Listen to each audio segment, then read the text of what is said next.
7, 6, 5, 4, 3. Oh, wait a minute. I don't think it's working. No, it says relive you.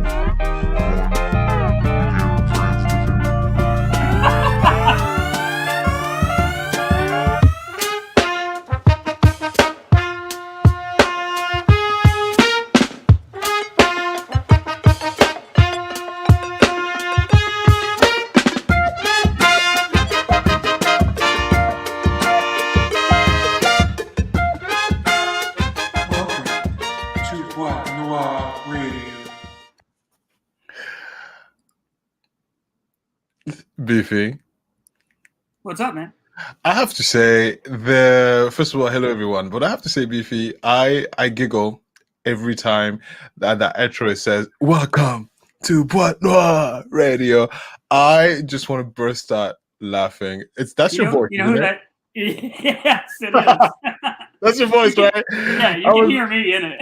Yes, I can hear it every time. Like, I just want to burst out laughing. Like, welcome to Boîte Noire Radio. Boîte Noire Radio. I absolutely love it. First of all, hello everybody, and let me just acknowledge the ones who are here so far. Hi, Elena Hernandez. Look, people are going to trickle in, but as people come in, let me just tell you really quickly, we are very thankful for, of course, you being here. Don't forget to press like, and of course, you haven't done so, subscribe. However, I am your host, Alistair Hanzekyo, and Boîte Noire Radio is a place where we talk about anything and everything, and I am co-hosted by Beefy, who has the anxiety, your favorite shit-talking squirrel friend. Right. Squirrel friend. Squirrel friend. Squirrel friend. You know, Beefy, today at work, when you were texting me, Yeah. do you know what I was doing? What were you doing? I was in the middle of the meeting and I forgotten to put the phone on silent, and it was yes, it was a big shot. You broke like, your own golden rule. You're like yes, the king of put phone on silent. And you know, I was being scolded anyway, so I was being scolded. Oh, was this the customer that you were having issues with? Yes, I was being scolded, and as he was telling me those sick. fancy, mean words, you were buzzing in my pocket, and I almost burst out laughing in laughing, and I was like, "Oh my God, Beefy, shut up!" But I'm sorry, but man. no, it's okay, because after that I just whatever, you know. But it was really funny.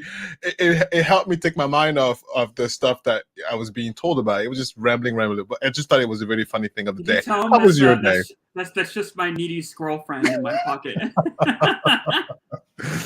How was your day, Beefy? It was pretty good. Just, like we said earlier, just like one of those put your headphones in and grind work days, Just got to get shit done sometimes. Don't you just Pop love some that? tunes. Yeah, I kind of prefer like a little lackadaisical. I'm very laissez-faire, so I like a poke around, take my dogs for a walk, do a little bit of work, have a coffee. That's kind of more my speed. I have to bust all this crap out. Doesn't really agree so much with BB's schedule, but we all got to do it sometimes.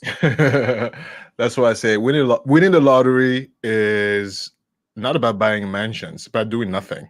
Like, it's having the money to do absolutely nothing. That's what the lottery is about. Not buying a mansion and go on vacation. No. Well, you know what I'm learning doing this whole YouTube thing and being busy like every hour of the day? I'm not really wired to do nothing. Like, I had times before I started the YouTube channel where like I'd be sitting around playing video games or like watching YouTube, and I was pretty effing miserable. Like, I hated it. I don't know. Maybe I'm one of those people that just needs to constantly be busy because it's like again, the self-esteem issues. It's like if I'm working on other stuff, I'm not thinking about like the anxiety crap. That's yeah. Distractions are good. I see. Yeah, YouTube has changed my life 100%. It's something I was not expecting, and it's a forever adjustment in terms of expectations, right? And we have a baby, Beefy. You don't have a kid yet, so you could sleep about. It's all about you. Now with a kid, life is completely different. So man, I'll tell you, I'm getting pretty close to like cutoff time. I mean, I'm 34. If I'm gonna have kids, it needs to happen like pretty soon. Are you having baby fever, Beefy? Because it's always possible. You could. Yeah, no, dude, I don't want to be like those. Single parent? one of those 60-year-old grandpas at his high school kid's graduation. Like, you know, you can always tell that, you know, that's like a stand-up bit, right? Like the kids that come from old genes, they just like, they aren't right. You were so silly. I love it. Okay, Beefy, take us away.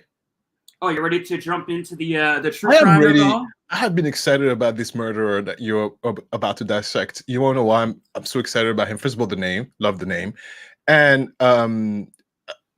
I get so excited when you describe those monsters. Go, All right, Beefy. we shall jump right into it. Now, when you say his name, are you referring to Delphi or because he's got a Delphi. pretty- Yes.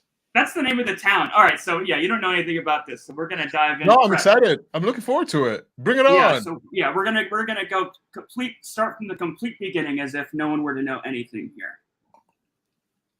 So in the afternoon of February 13th, 2017, young friends Abigail Williams and Liberty German, that's them, decided that because they had the day off from school, they would ask their parents if they could go for a hike on an abandoned train car bridge in Delphi, Indiana. Oh, Delphi, Indiana is a very much a small, sleepy town. You know how in every murder case they always say like, this stuff doesn't happen here. You never would have thought this kind of thing would happen in a town like this. Well, Delphi was that town to the T, even down to the murder part, as we will soon discover. So at 1:35 p.m. on the afternoon of February 13, 2017, Libby's older sister Kelsey would drop the two girls off at the Monon High Bridge. This is it. Wait, slow down for a second. Okay. That bridge looks so unsafe. Yeah, that was my first thought when I saw this. I was that, like, what kind of bridge is this? Yeah, they're like 13-year-old kids. I mean, you could fall, and we'll get into that. Like when they at first go missing, that part of the narrative has been forgotten, but it was very much the narrative that they thought these kids fell into the creek. That's what they thought happened. Oh my 'Cause God. there's large spaces between those tides. Like How whether or is not that even legal? I mean, I'm probably too big to fit between them, but like a 13-year-old kid probably effing could, you know? Yeah, you probably got the slender build to fall through those real tides. Absolutely. First of all, I would not be caught on this bridge. No, I'd be like, where are we going? My puffy squirrel tail would get caught. Waka waka! Oh my God! Look how high it is, right? Isn't that crazy? What? How is that acceptable? What were the parents thinking? Like, I'm sorry, but like, my kids asked me to go hike this thing. No, absolutely not. What? I don't know. Whatever.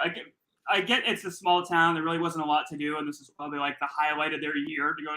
I don't know. Or I'm at least going with them to hold their hand. Yeah, at least I'm going with them.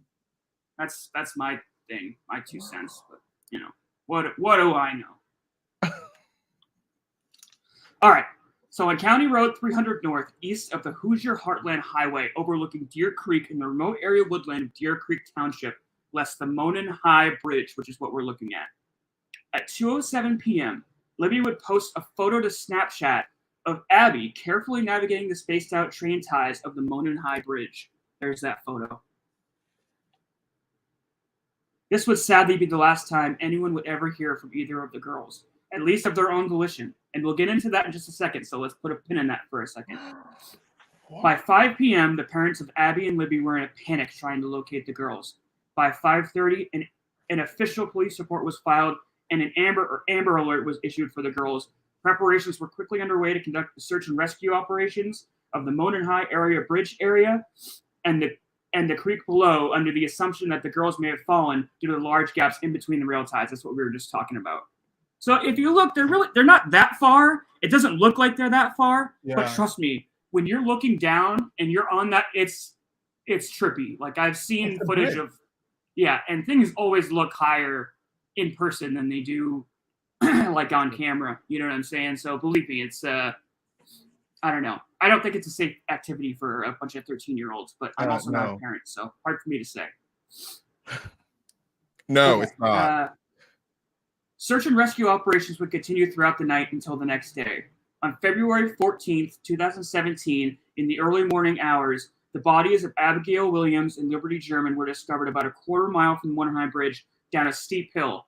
Again, let's put a pin in that for later, that hill part. They had been stabbed to death, sexually assaulted, and their bodies posed in graphic positions. A single .40 caliber unspent round was recovered from the crime scene between both of the girls' bodies.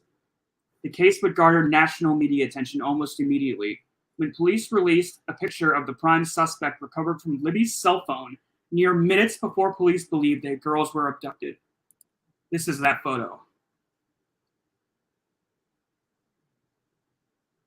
First of all, for the fact that the girls had the inclination to take a picture of a random man walking, meant Thank you. They Thank sent you. something. Bravo! That was my first instinct too. These girls are. This must have. Yep. My heart breaks for them. I hate this case for this reason because I just don't like the image of these. I don't even like talking about it. But the fact that Libby had the foresight, and we'll get into more of the details of this, to take this guy's picture. So they say that all of us have what they call like the sixth sense when something feels off. Like you don't know what it is. Yeah. You can't put your finger on it. Just something feels off. And I really think that Libby got that feeling from this guy coming towards them and knew to take his picture. And she does more than that. We'll get into that in a second here. More than that. Like About the sixth sense, it's there's a science correlation to that. Your brain is, first of all, your brain processes information faster than you can blink, and there's a lot of sub-continuous cues that you give off before you have an intent. So a lot of times, if you want to murder someone, your demeanor changes, your attitude changes. The brain can pick up on some of the slightest cues. I wouldn't be surprised if the girls were like, okay, maybe this guy was hanging around too long. It's an empty bridge. Why is he sitting there staring at us? You know, there must have been something that made that girl say, "Oh my God, mommy!" Snap, snap, snap. Yeah. Who knows? You know, hard to say. Yeah, if you ever find yourself in a situation where that sixth sense is going off, definitely listen to it. Definitely listen to that because it could literally save your life. Save your life. Yeah, if you listen to it. What's the alternative? Yeah, really. Okay. All right. Where were we? Okay. What kind of phone was it taken on? Like a flip phone? The image quality. No, this is back in 2017. She's on Snapchat. It had to have been. I mean, I think what it is this is really far away, and they zoom this in. Wait, this is in 2017. So when was this picture discovered then by the authorities? The next day. They had this photo the next day. So we've been waiting until all this time to get to a court date? Yeah. So the court date isn't set until January of next year. Why did they wait so long for us to get to the court date? Oh, we'll get into that. Okay, sorry, I didn't mean to jump stuff. No, that's okay. You ask these good questions. They're all very. Again, I love that you have the foresight to ask these. Very astute. I like it. Okay. At a press conference held February 22nd, 2017, so about a week later, the following week, police would comment on the exact context of this photo and where the investigation stood to date. And we're going to watch some of that right now. Go ahead. Bring it on, baby. I think it's this one. Wow. There's some, let me tell you, most of the world are nice people, but there are some nasty people out there. Mean people out there. Okay, and my timestamp. Oh, give me 1 second here. Live TV. Oh, live TV. That's right. 8:06. Are you distracted enough, people? Perfect. Okay. The poster in front of you. Someone knows who this individual is. He's the poster's the picture that we just saw, by the way. All right. Someone knows who this individual is. Is it a family member? But sorry to interrupt. Just one more quick thing. This is Police Superintendent Douglas Carter. He will be the face of this investigation throughout. He looks like he means business. Yeah. Oh, and he is a hard-nosed. Yeah, I love this guy. Yeah, he looks nosy as hell. Yeah. He will be the face of the police for this case.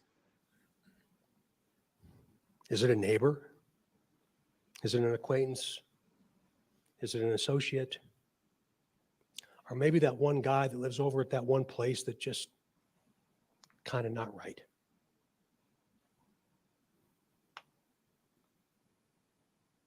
Maybe it's his jeans. Maybe it's his jacket or his sweatshirt. Maybe it's his shirt tail. Maybe it's his posture. Maybe it's the right hand in his pocket. You see, even with technology, we need human intelligence. In other words, we need you.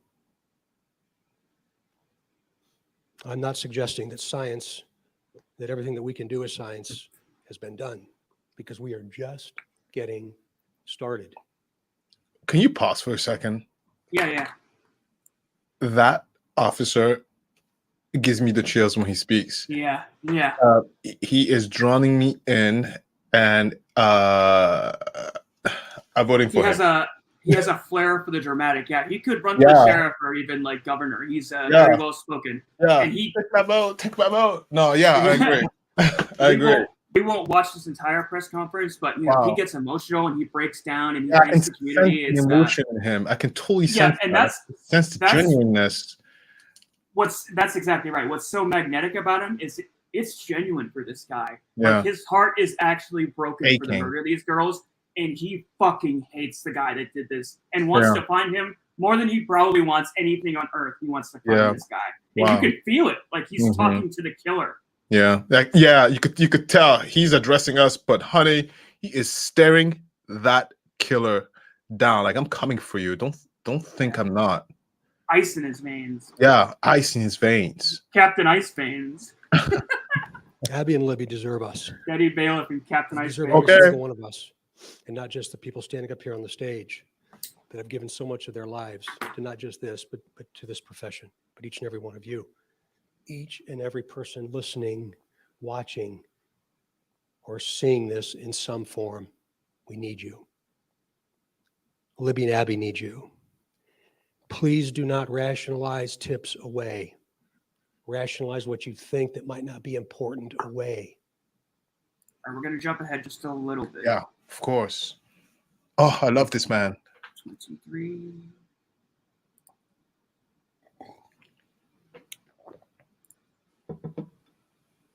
Thank you, Tony. We'll hear from him again. We do have some new information for you today. It's in the form of an audio file from the cell phone. Oh, shut up. The killer will speak. Liberty German had with her at the time. Oh, We're not going to play everything that we have, but Liberty had the presence of mind. Imagine being here live for this, knowing you're about to hear the killer speak to you through this, in the context of it was through a video that the murder victim took. Oh, chilling. Chilling is the only word to describe it. To turn on her video camera. Again, we're not going to be able to share everything with you, but we are going to share this audio clip with you momentarily with the hope that somebody will recognize this voice. And I want to be very clear that what you're about to hear is just 4 short words. Excuse me, 3 words. Down the hill. You're going to hear this played 4 times.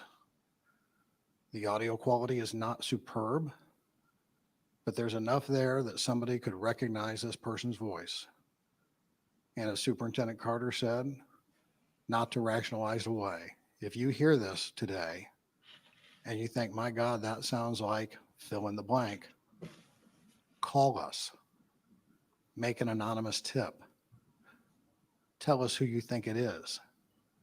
Let us investigate it.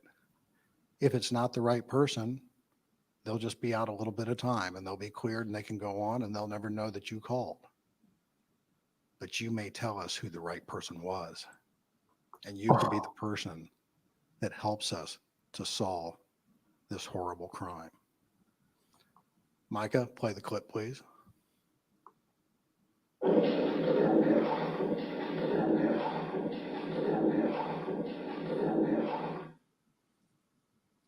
play it one more time?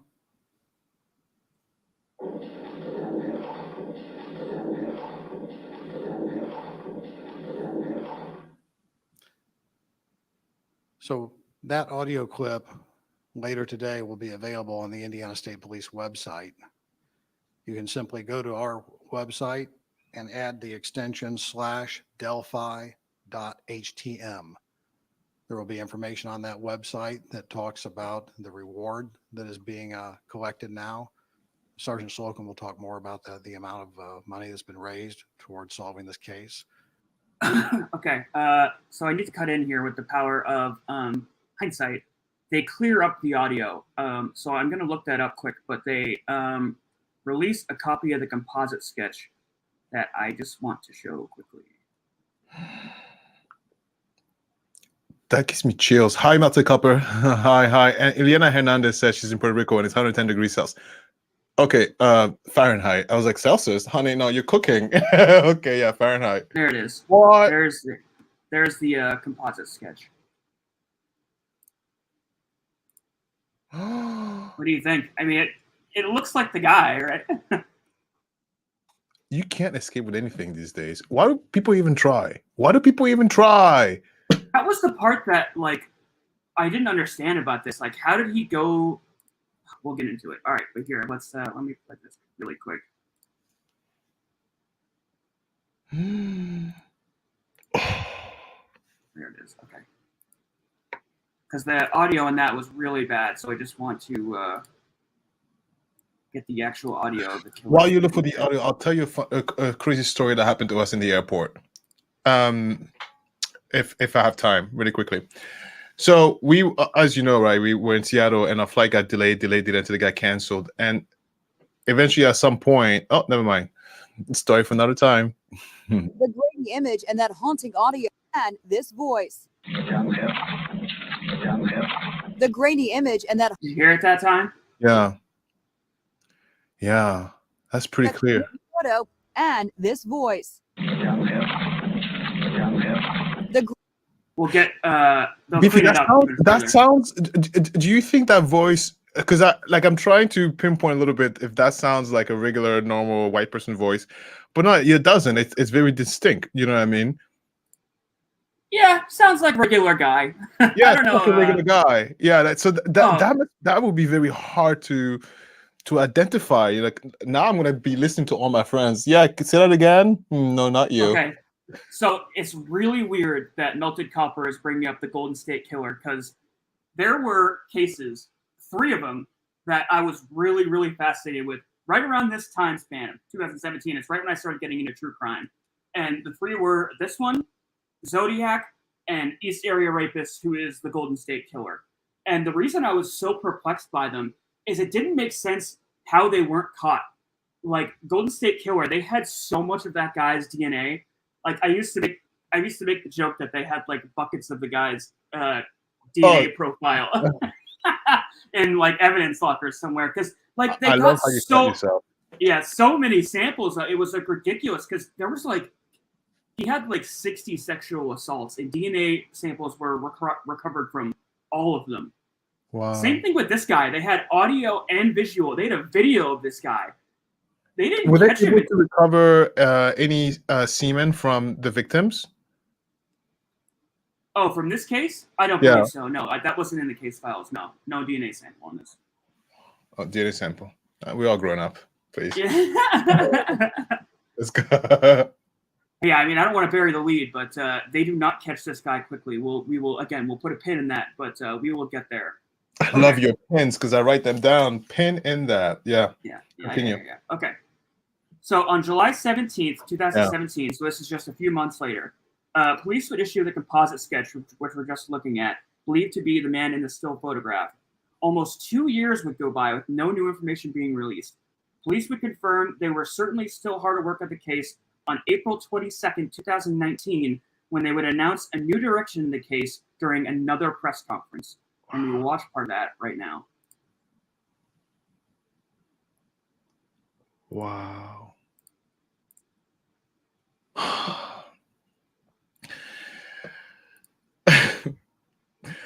I need a fortress.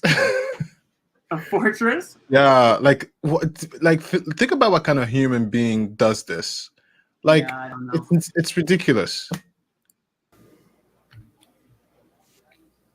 Wasn't sure quite what to expect when I walked out, but I got to say to the Delphi community, how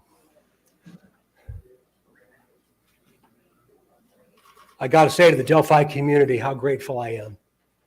You inspire people that you don't even understand, and you don't even understand why. They caught him. Yeah, he's getting choked up. No, not yet. Information's being released today is the result of literally thousands and thousands of hours of extraordinary investigative efforts by Delphi, Carroll County, the FBI, the Indiana State Police, and countless other agencies. This community surrounded us some 26 months ago, and you did everything you could to support us, but most importantly, you surrounded the family of these two little girls. Gosh, I'll never forget it. After you hear what we're going to release today, I'm going to ask for your continued support, your continued understanding, your empathy and compassion as we move forward to find out who did this, and we will. We're seeking the public's help to identify the driver of a vehicle that was parked at the old CPS DCS welfare building in the city of Delphi that was abandoned on the east side of County Road 300 North next to the Hoosier Heartland Highway. Put a pin in that. We'll come up later. They got a Between the hours of car. noon to 5 on February 14th, 2017. If you were parked there or know who was parked there, please contact the officers at the command post at the Delphi City Building. Hey, he's having trouble getting through this. We are releasing additional portions of the audio recording from that day. Please keep in mind, the person talking is one person and is the person on the bridge with the girls. This is not two different people speaking. Please listen to it very, very carefully. We are also releasing video recovered from Libby's phone. This video has never before been previously released.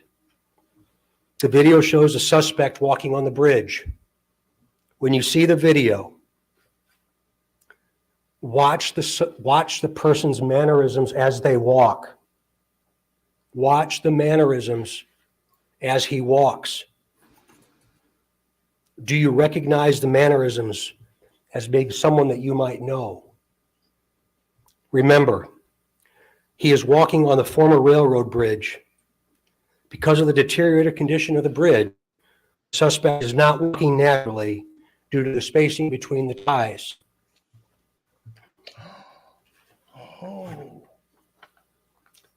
During the course of this investigation, we have concluded the first sketch released will become secondary as of today. The result of the new information and intelligence over time leads us to believe the sketch, which you will see shortly, is the person responsible for the murders of these two little girls. We also believe this person is from Delphi, currently or has previously lived here, visits Delphi on a regular basis, or works here. We believe this person is currently between the age range of 18 and 40, but might appear younger than his true age.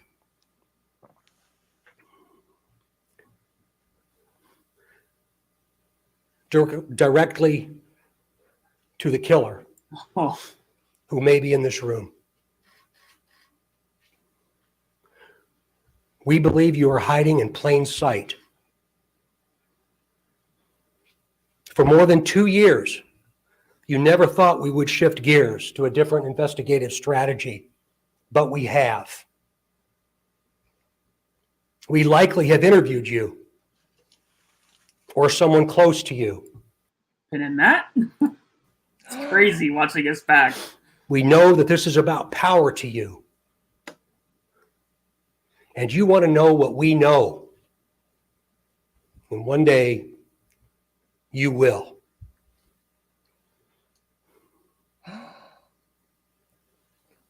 A question to you. What will those closest to you think of when they find out that you brutally murdered 2 little girls? 2 children.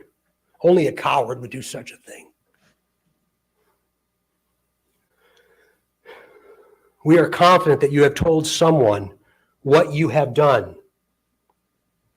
Or at the very least, they know because of how different you are since the murders. Oh, these are, listen, he's not saying those words randomly. He knows something. How different you are since the murders. He knows something, right, Beefy? Yeah, again, I don't want to bury the lead, but yeah, it's very astute of him to say that. To say that out loud, right? Yeah, what about, before we keep playing this along, any thoughts so far? Absolutely chilling, right? To have him call out the killer. Yeah, that means they have an idea. And he did that on purpose to discombobulate the killer, to throw him off his edges and make him make a slip up, a faux pas, a phone call, a text, something. Do you know what I mean? So, just to come back to Golden State Killer, because it's very astute to what we're discussing. During the Golden State Killer case, the community was at like an absolute panic because this guy was out and about. Like the attacks in the Eastern Southern California area during the 70s when the East Area, Iran's Golden State Killer was active. Yeah. Communities were terrified. And they would hold these press conferences to kind of teach the community what they can do to be safe, to prevent themselves from becoming victims. That's and smart. during one of these press conferences, an Italian man stood up and in front of everybody, he was like, "I can't believe that these men are standing by while their women get assaulted. And if it happened to me, I would go down to death before I let my wife get sexually assaulted by blah blah blah blah blah." You know, and he's hooting and hollering about how the police need to catch this guy and they're not doing a real good job. Where are you going with this? Wouldn't you effing know it? Who became one of the next victims? But His the wife. man himself. And what does that mean, Alistair? Can you connect those 2 dots? That means the killer was at the hearing. In the press conference. Yup, he was there. So the next victim was the man himself. Was he sexually assaulted? He was And not. then No, killed? he was tied up, and his wife was sexually assaulted. That was the MO of this Iran's Golden State Killer, was to tie up the husband and stack dishes on his back, and he'd tell the husband, if I hear the dishes rattle, I'm going to kill your wife. And then he'd go take the wife in the next room and sexually assault them. Yeah, it's really terrible stuff. He was a very, very scary guy. That case is, we'll probably get there one day. It'll have to be a multi-part thing because there's so Oh my much, God! there is so much information to the Golden State Killer case. And, I've read books about it. I was obsessed. When they finally caught that guy in 2019, it was like Christmas. Like I had never been so. I got a notification on my phone, and it was like, "What?" I was at work, and I remembered it was like, "I'm taking the rest of the day off."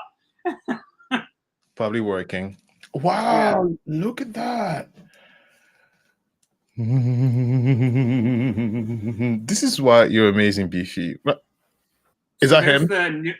That's the new composite sketch. They believe he's actually a lot younger than what the old one was.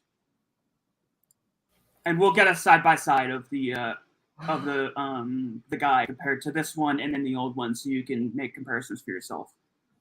Yeah, Melted Copper. You're right. He was a. Sorry, hang on. Let me put this up for the chat so people can see. Oh, the rapist was a cop. Yeah. So Iran's was a. They found out he was a cop. Yeah, that's how he knew. Yeah. True. Oh, we want to take that down so we can. Oh my God. My TV. I just unveiled the person that we believe responsible for the murder of these 2 little girls. So I invite media to take a look at that now. It's not up. Kim.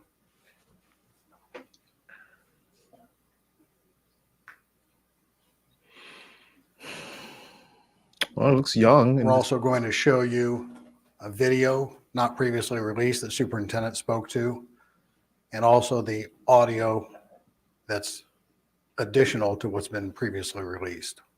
It's only a slight change on it. So give Sergeant Riley just a second as he gets that up and ready.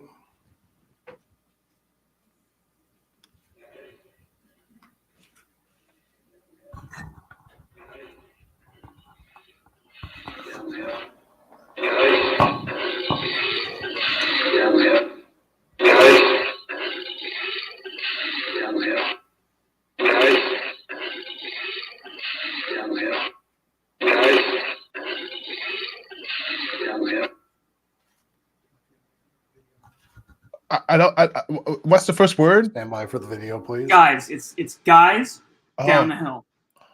Oh, There he is. There is no sound of the video. Lumbering gate. by the way, let me tell you something to every murderer who's maybe watched this video sometime in the future. This is why you guys are so stupid. You could tell. You can know exactly who you are by just walking in the gate. The gate is the thing. The gate is pretty unique.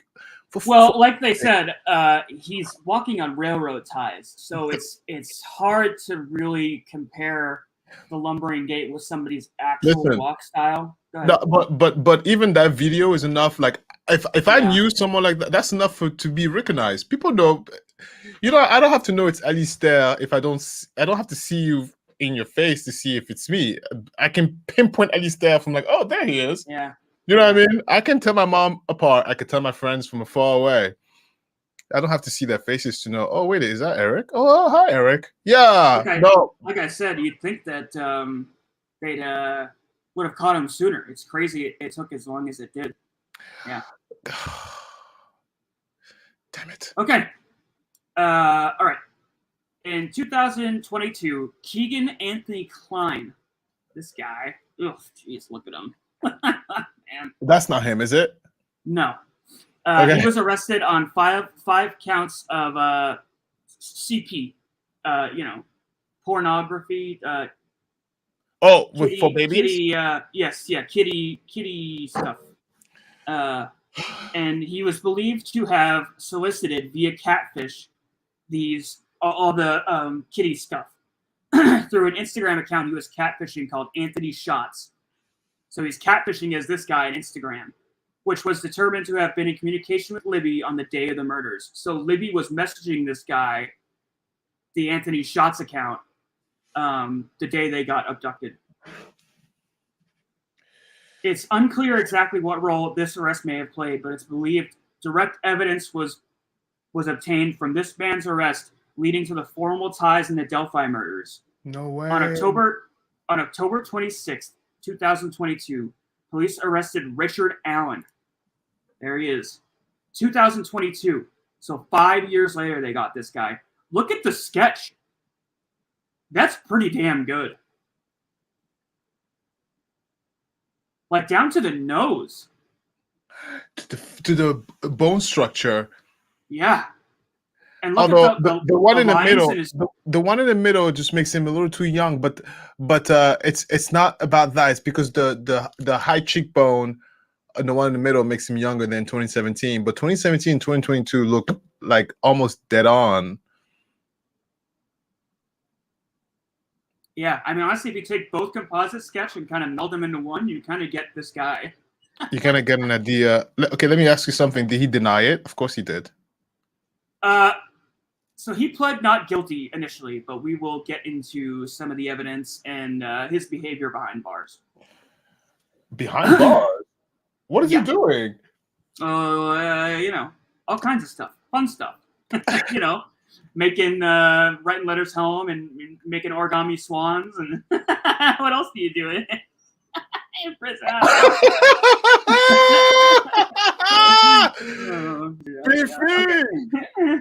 right, we're over here. I love the code talking because of YouTube, right? Hi, YouTube. Hi.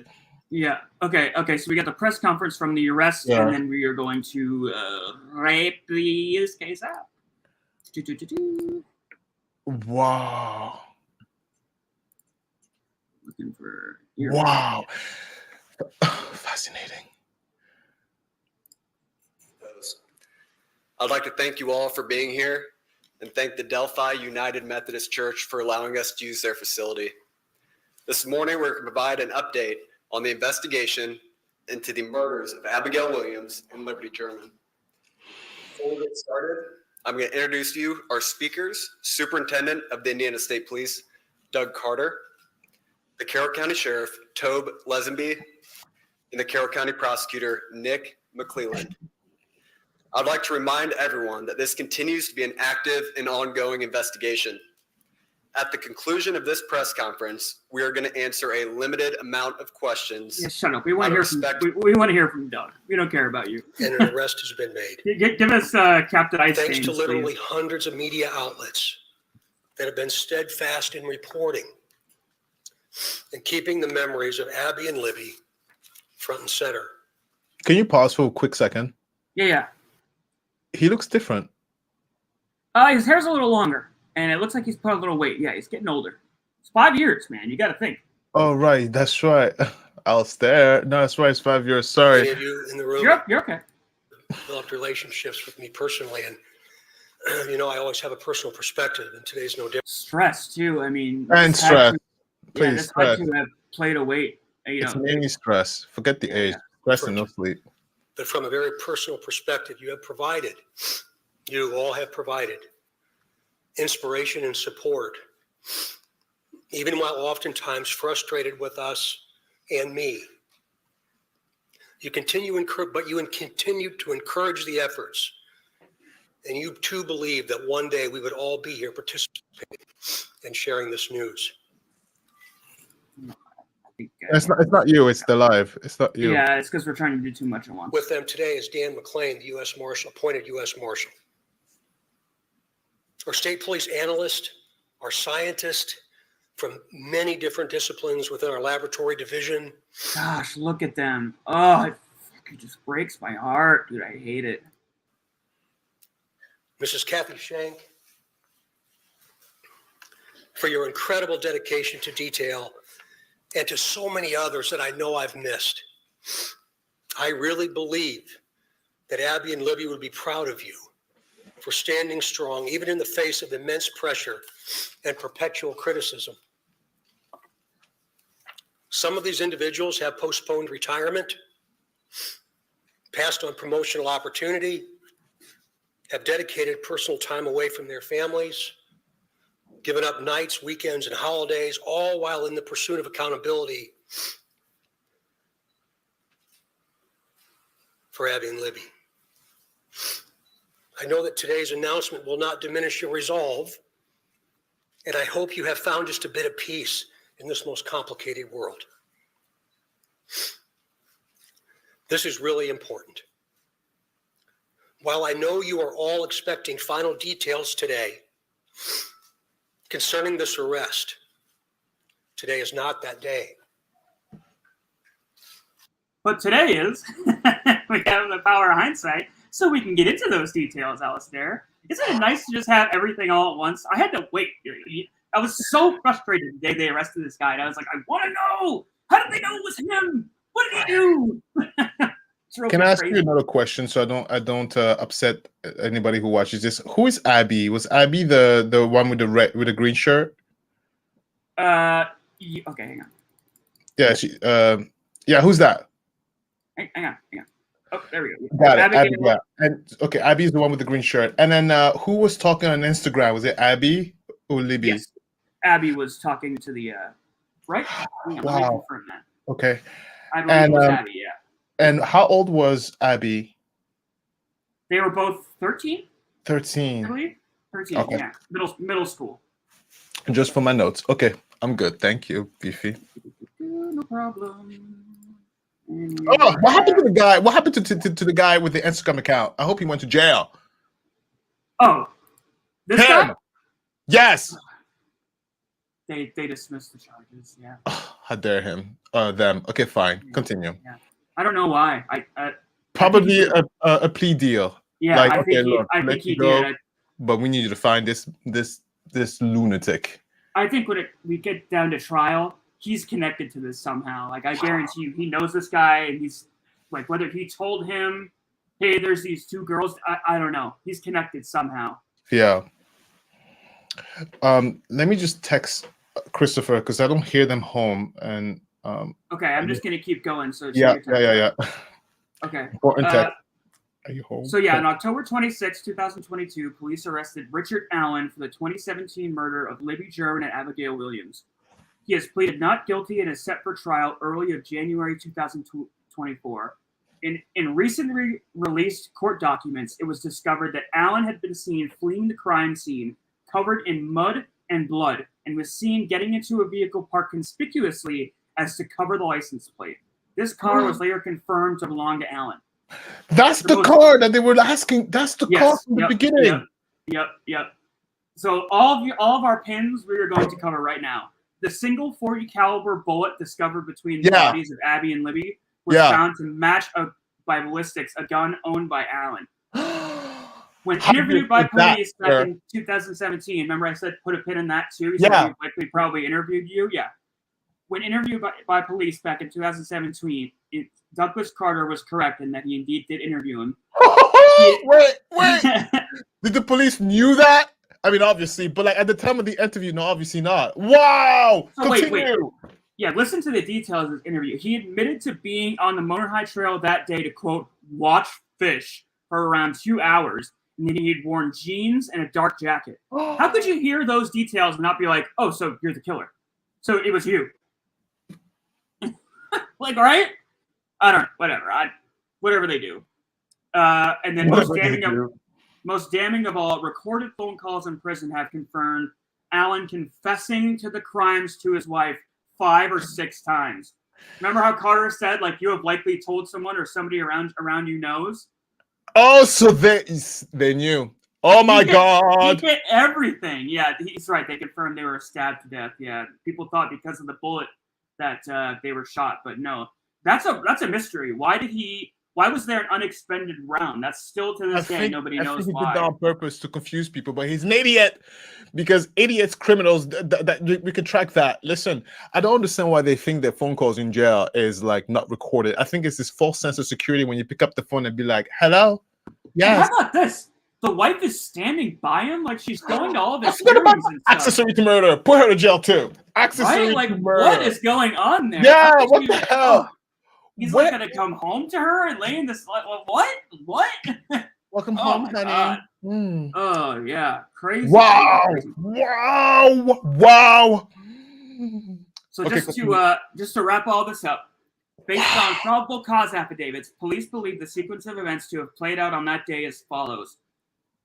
Allen gets to the trail to watch fish, just like Belted Copper says. His wife was at work, and he just basically went out for a walk to, quote, watch fish, wherein he claims he sees Abby and Libby. Whether or not he knowingly knew they were going to be there beforehand based on the text conversation between the Anthony Schatz account and Libby is speculation at this point, but it's possible. At any rate, he comes up to the girls after being photographed by Libby approaching them. Unknowingly, Allen holds the girls at gunpoint, directing them down the hill, all while being captured on audio by Libby's cell phone. Once down in the cover of the woods, Allen sexually assaults them, stabs them to death, somehow accidentally leaves a stray bullet behind that was not fired from his gun, and poses the bodies before leaving. According to data recovered from cell phone and witness accounts, he was with them, whether alive or dead, for a period of 2 hours. He was with the girls for 2 hours. So yeah, he definitely sexually assaulted them. He then stumbles out of the woods near the cemetery on the opposite end of the Motor High Trail, where he is then seen covered in blood and mud by a witness account, and then getting into the vehicle, speeding away, which was then noted by Detective Carter during that press conference. He said, we need to talk about that car.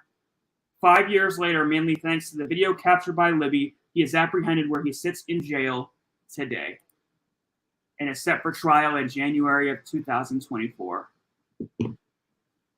I like how in all of these cases where they catch the killer, they always try to make him look like as sympathetic as possible. Like, hey, that's because those stupid killers want you to be sympathetic to them. That's why. Like, look at him again there pretending like, oh, please feel sorry for me. I'm sad. I'm scared. F you, MF. Look at that. Look at his face. They opened his shirt to show that. I bet you they took a bunch of water and like, oh, make it look like a grease stain, like you're crazy. Like even in the Golden State Killer case, they brought him out in like a wheelchair with like the face guard. He was all frail, like shaking, he could barely move his hands.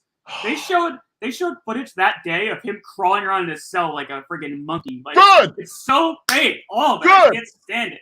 Like, just stand up and say, I did this. You know what? Yeah, own up. I'm a piece of shit. I did this. I'm sorry. Whatever, man. This is so infuriating. So infuriating because they always want like, oh, woo, me. How about me and my stuff? Casey, hi Casey. Hey, hi Casey. Thanks for another great show. Thank you, Casey. After afternoon of dental work, those are the worst. Dental work. This is the perfect thing for recovery. I'm all numb and drooling. Yeah. Don't you hate that? Keep back and hang out with us. I think we got like 6 people in here. Isn't that crazy? We have like almost 10,000 subs between us, and we can't even get 10 people. No, don't look at it like that. No, we're having fun. Yeah, it's fun. That's all that matters. That's all good. The most. Thank you so much for the people that came. We really appreciate thank you. So now we're having fun, and people are busy. Look, she came back from the dentist. Maybe some people are working. Yeah, people are busy now. Don't look at it like that. It's just have fun. Yeah, we were going to record this either way, so it's. People have fun with me, not like that, but fun with me. So, what do you think? Any, what's your wrap Beefy? up on Let me tell you something right now. So, I have issues. I have issues. It's no secret. Don't we all? No, but this one is a new issue ever since having my daughter. And it is something I've been, no longer being therapized for but it's still sexual assault situation of children, especially girls, just gets me very uncomfortable. Like it's one of the things, like my heart palpitates and I can't separate Olympia from the situation. I don't know. I know it's not healthy. So as you're going through it, my heart was racing, and then seeing his face, I just exploded in my mind, right? Like, mother effer, like, who the F do you think you are? And it's just no, but you put it well together, and you know what? It's 2017. What a piece of shit! What a piece of shit! What a piece of shit! I really get disturbed by this too. They're just like you can tell just by looking at them that they were like the best of friends, and the fact that they were just like their life was stolen, so much time, and for what? For this guy to get his rocks off ultimately. It's so it makes me so angry. Like, just go to a closet and touch yourself, you loser. Like, I'll do that. And I know at the beginning we're like, well, what kind of bridge is this? What parents would send their kids to a bridge? But understand also, like, when I was a kid, please, there was no railing where we, what I mean? Like, it's like parents do the best they can. Do you know what I'm saying? And it's not the parents' fault. It really isn't the parents' fault. I'm sure they blame themselves enough. They blame themselves enough. Yeah. But I can tell you this though. No, I'm not dropping Olympia on a railless bridge, especially with. I don't even know what I'm gonna do. By the way, I know Mitchell was asking where my family is. They're my mother-in-law. I'm like, how dare you not text me where you are? Anyway, that's Casey thinks that everyone's still at work. Yeah, I think they should be getting out soon. So maybe we'll get. They'll watch it later. Yeah. I'm not worried. Replay crew. The replay crew. Yeah, 100%. How about you? What did you think? First of all, you did a very good job. Beefy, I told you you're amazing. You did a very good job putting this thing together. Thank you. Woo! I took a lot of notes. Yeah. We hit all of them, right? Everything we hit with the pins, it came back to all of them. Everything circled back. And I was not briefed on this. A lot of times, me and Beefy, when we do this, we don't talk because we're like, save it for the content. We don't for authenticity. We don't talk. We don't talk. Yeah, we didn't at all. You went into this completely fresh. Okay, yeah, completely fresh. But I was like writing. Amazing. There really were moments that are chilling. Like when you hear him say to the killer who's likely in this room. The first time I saw that, I was like, whoa, dude. I know. Crazy. Beefy, this is why I couldn't be a killer. Because if I was the killer and I heard that, I'd be like, okay, I did it. Like, right? Same, dude. Same. Like, you talk about me? Oh, it's kind of hot in here. Time to go. I would be, you'd be like, that's him. No, it's not. I mean, you know what I mean? It would just be like, get him, help. No, I couldn't be a killer. I'm too skittish. I couldn't. Yeah, I mean, just no, I could. I don't know. You're so funny. You're like, you could be a killer. I couldn't do it. I couldn't. I'm calling 911. I tell all my friends two things: pay your taxes, or I tell the IRS. And don't be a killer, and I tell the FBI. I don't care. Everybody knows that. I still couldn't believe nobody recognized Richard Allen for 5 years in such a small town. I believe the first sketch looks more like him than the younger one. Yeah, me too. Yes. Elena, I agree. I can't believe it. Nobody. Actually, she makes a very good point, Beefy. I cannot believe, especially the wife. You know, it's a small town, so that picture was all over the place, and the wife was sleeping next to her husband. Be like, honey, this is where we were fishing, wasn't it? That looks kind of like you, baby. Yeah, you have a coat and a hat and jeans that look just like that, baby. Yeah, where were baby. you that day again? Where did you go, babe? Oh no, it wasn't me. Okay, yeah, get her. It wasn't me. It wasn't me. That she caught me in the counter. It wasn't me. It wasn't me. So yeah, I heard you had something you found from the internet. Yes. Wait.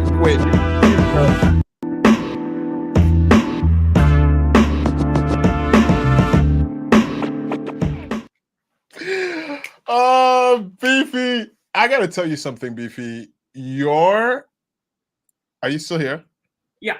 Oh, okay. Oh, welcome to the live show. Listen, wait, let me tell you the problem. Hold on. Okay. Am I bearing the lead? No, wait, let me just tell you what it is, because honey, I came across it because my algorithm is all messed up ever since doing this YouTube. So I get literally the algorithm. Yeah, it's all the algorithm. It's all over the place. It's like, oh, look what I got. Listen. This is a show on TLC. It's a crazy, stupid show, very entertaining. It's all about drama. Listen. It's called You, Me, and My Ex. So the premise is about a couple, so married couple, and then their ex. One of the couple is still very close friends to their ex, to the point where like they hang out together, they take naps together. Do you know what I mean? This was me until I evicted my ex just recently. I was living this.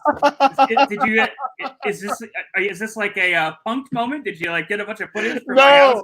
No, it's not a punk moment. No, but no, it's different than yours because they still live together. So it's like you and your wife live in the same house, and then downstairs is the ex of your wife, who sometimes hang out with your wife.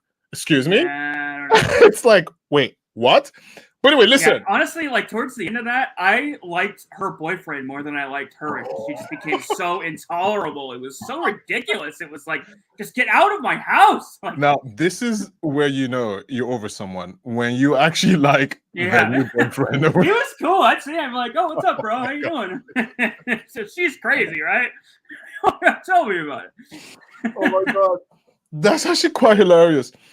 Okay.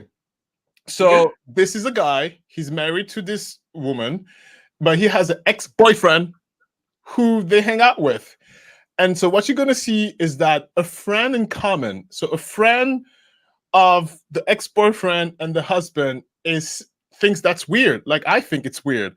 And so the friend is telling the husband that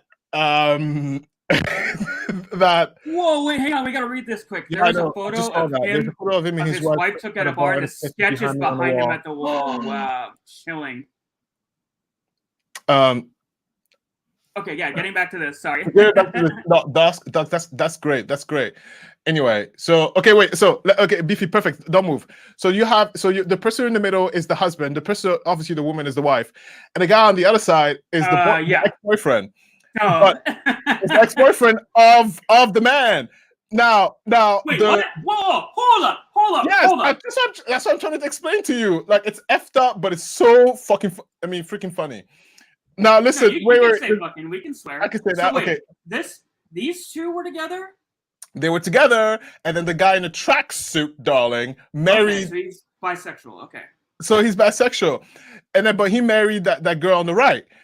Well, the only girl, right? He married the girl. But the issue is not the fact that he's bisexual. That's not the issue. The issue is the fact is that they're married, but he's still very, very close to his ex-boyfriend. Like they hang out, they do stuff together, and the wife is okay with it. But what we're about to see is a friend in common, a friend of the two men you see there, is saying what we all saying, like, you guys are still in love.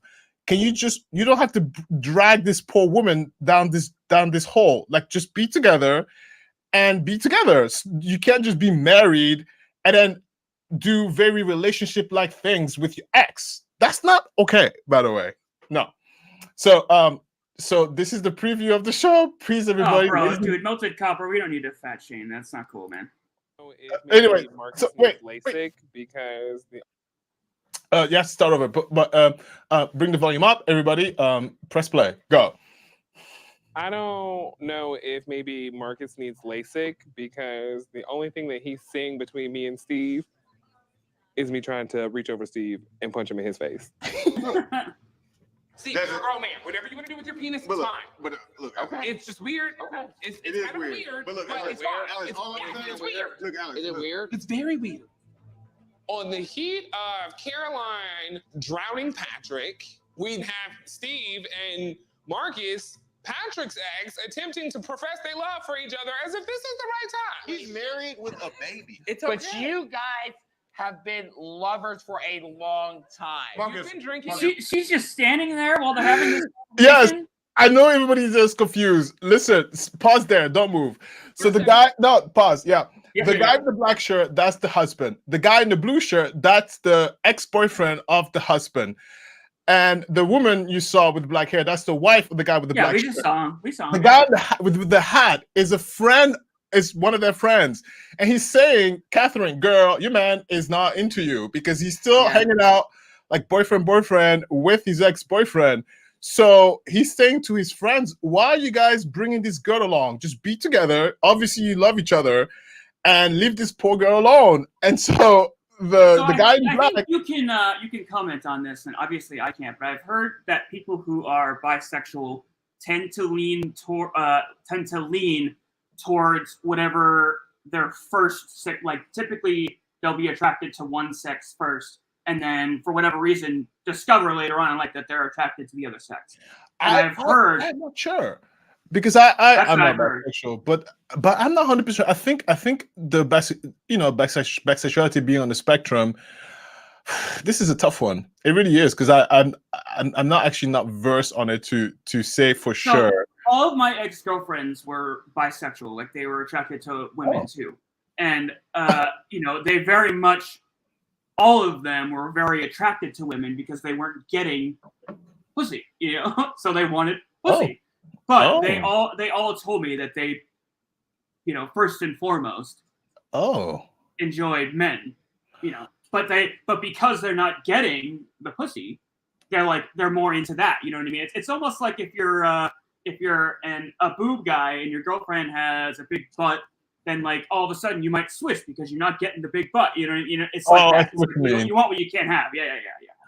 I don't think that works like that, because I've been hitting on by girls a lot and I'm not interested. Like you're probably not bisexual. No, I'm definitely not bisexual 100%. No, I like men. There you go. All the way. I'm married though. But it doesn't mean I cannot appreciate men. Yeah. Even during my dating years. Anyway, so no, enough about us. But wait, so press play. Anyway, watch this. No, I'm trying to explain the situation. And you didn't know.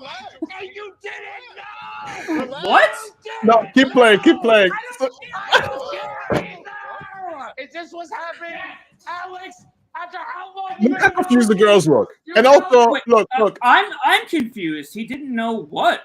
So that's why. Okay, the thing is, the guy that's being pushed, the guy in black is telling his friend, "Don't meddle into my business," because the friend is saying to the guy who's in a striped shirt is telling the black guy, the guy in a black shirt, "You are clearly in love with your ex-boyfriend. Why are you dragging this poor woman along?" Because in this show, the ex is part of their lives, and he's saying you didn't know, as in like you didn't know you were still in love with him.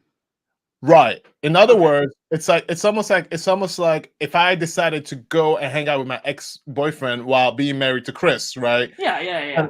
And it's like, no, what? Like, if you want to be the ex-boyfriend, be with the ex-boyfriend, but don't do a couple things, a partner-like things with two people at the same time. Yeah. You know what I mean? And the guy in black is like, shut up, that's my life.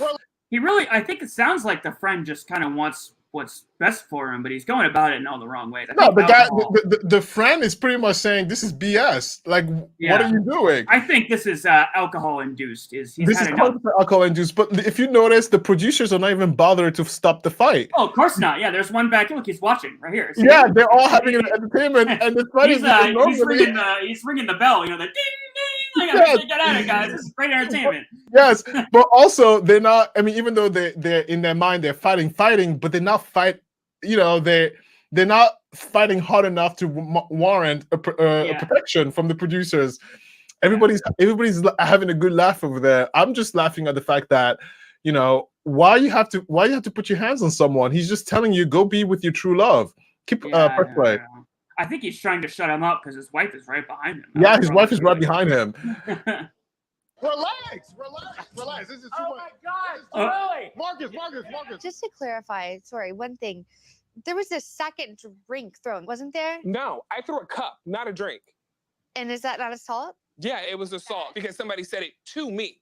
Somebody came to my face and said it to me, so I threw a cup in that person's face. Not somebody stole from me, so my wife. He's got a good attitude about this whole thing. I like her. Look at the ex-boyfriend over there on the left. Like, what? Like, I don't understand. It's a weird throuple. Everybody's like, I thought this commercial was really hilarious. Everybody who's watching this, please don't run away. Right? It's it's good, man. Yeah. And like, here's the thing. The thing is, like, wife. And look, I'm not. It's not nothing wrong with people who are bisexual, but it's like, no, if we are together, your exes shouldn't be anywhere near the vicinity of our home, let alone take a nap in the basement while I'm at work. Are you have your mind? Like, I don't understand. Like, right? Like, how am I at work? It sounds like this guy needs to just move on. Like, either they need to, Exactly, but it's because the one in the middle won't let him move on because he's stringing him along. I like you. Like, why are you saying? Yeah. Right? No, like, that's what he doesn't want him going out there and meeting somebody else. Yeah, what it is. Yeah, he wants his cake and eat it too. Yeah, but I'm like, Catherine, your husband doesn't love you like that. If he's able to do that to you. Yeah. Anyway. I like you can be mad as hell if you're dressed in it like Weird Al in a Hawaiian shirt. Yeah, it's so true. You go handle it. Your point is what your point should have been was when your mama opened her mouth to say something about me, you should have checked that. You don't check when your people His say face. but you want to check Patrick. I'll handle these people on this side. Look You how handle checked them out over they there. are. Next question. Okay. Can I use the bathroom real quick? No, sit down. Caroline. Listen. Caroline, come here. Listen. I want to tell you exactly what I said. So then right here, he's trying to talk to his Oh wife. yeah, like, he's hammered. You can hear it. Yeah. Exactly what I said. Oh man. We don't have to watch anymore. Actually, we might get copyright strike because it's TLC. But right that he was trying to tell Caroline, we're not making any money here, dude. We're not making any money here. Oh, fine, that's right. And then so at that last moment, he was trying to tell Caroline, the wife, like, look, I'm trying to tell you that your man don't love you. Simple as that. And I'm sitting there. First of all, everybody is too grown to get meddled in grown people's business. If that was my friend doing this to his spouse, I would look at him and say, well, you know, you could do you. I won't come to the parties until you sort your situation going on. No, I don't co-sign on that. Absolutely not. I guess I'm boring, Beefy. I'm boring. One person in the household, that's it. I don't want to come in and see your ex-boyfriend, your ex-girlfriend, your whatever. And, you know, I'm not judging, but it's just I'm not bringing my daughter along to the dinner party. Does that make sense? Yeah. Like, I would, but not with the. I don't know how to explain this. It's just weird to me.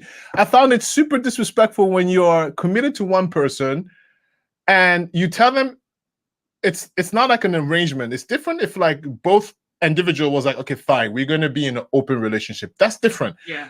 But if it's like a close relationship, and then you parade around your ex around the house and you do like, I'm going to go hang out with the ex tomorrow. I'm going to go to the beach with my ex tomorrow. I find that so disrespectful, Beefy. Don't you think so?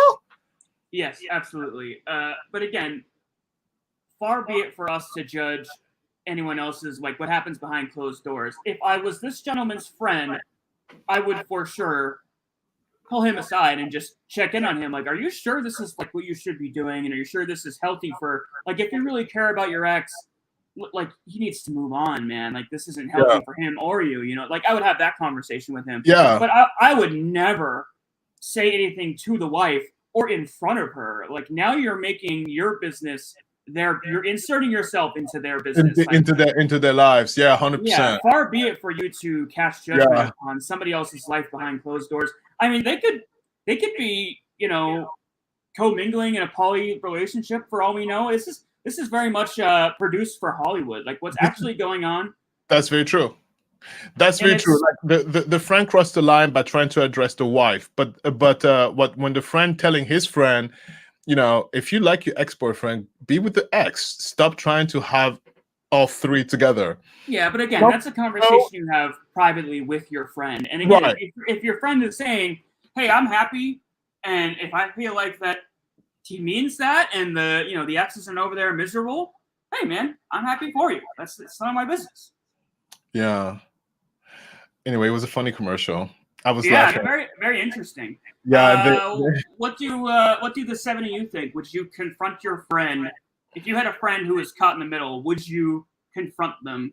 And if so, you know, would you do it like these people did, like, you know, in front of the wife to make a big spectacle of it? I would never put my hands on someone. No. Yeah, no. Unless I have to defend myself, honey. I will pummel you if I have to defend myself. Are you on your mind? No, I'm gonna lose the fight. No. Because I can fight. I can fight. I just you know Krav Maga. No, I don't fight like that. First of all, I fight very dirty, and if I have to, really? Oh please, there's no rules when I fight. I will kick you in the balls. I will bite you. There is no rules when I fight. What? And I'm strong. I'm strong, so my bite will be a real bite, and my kick, you'll pop a ball out. No, you'll go to the hospital. No. Yeah, you got a great set of chompers too. I bet you if you wanted to, you could like be a great zombie, dude. Like you could really like hawk and chunk at somebody. Dude. No, you will lose your arm. I will have a meal of your bicep. I will eat it. You're already wearing the you know patent zombie blazer too. You know how like in every zombie. That's so funny. Yeah. Chomp. Yeah, I remember when I think I told you the story. My friend who ghosted me, Mike Bruno, he was doing the same thing. He was called him out by his name. That was bold of you. What'd you say? You called him out by his name. Oopsies. We're live too. There's no taking that back. It's fine. Here's the thing. He's not gonna watch this. For matter of fact, he ghosted me all the way, and whatever. Bring it on, Mike. You'd be surprised. I've found out that like people that, you know, quote unquote ghost you or whatever, they do their little fucking check-ins. You literally, I bet you every now and again he's fucking clicking onto your YouTube. Well, you know what? Let me tell you something. Because what he's up to, honey.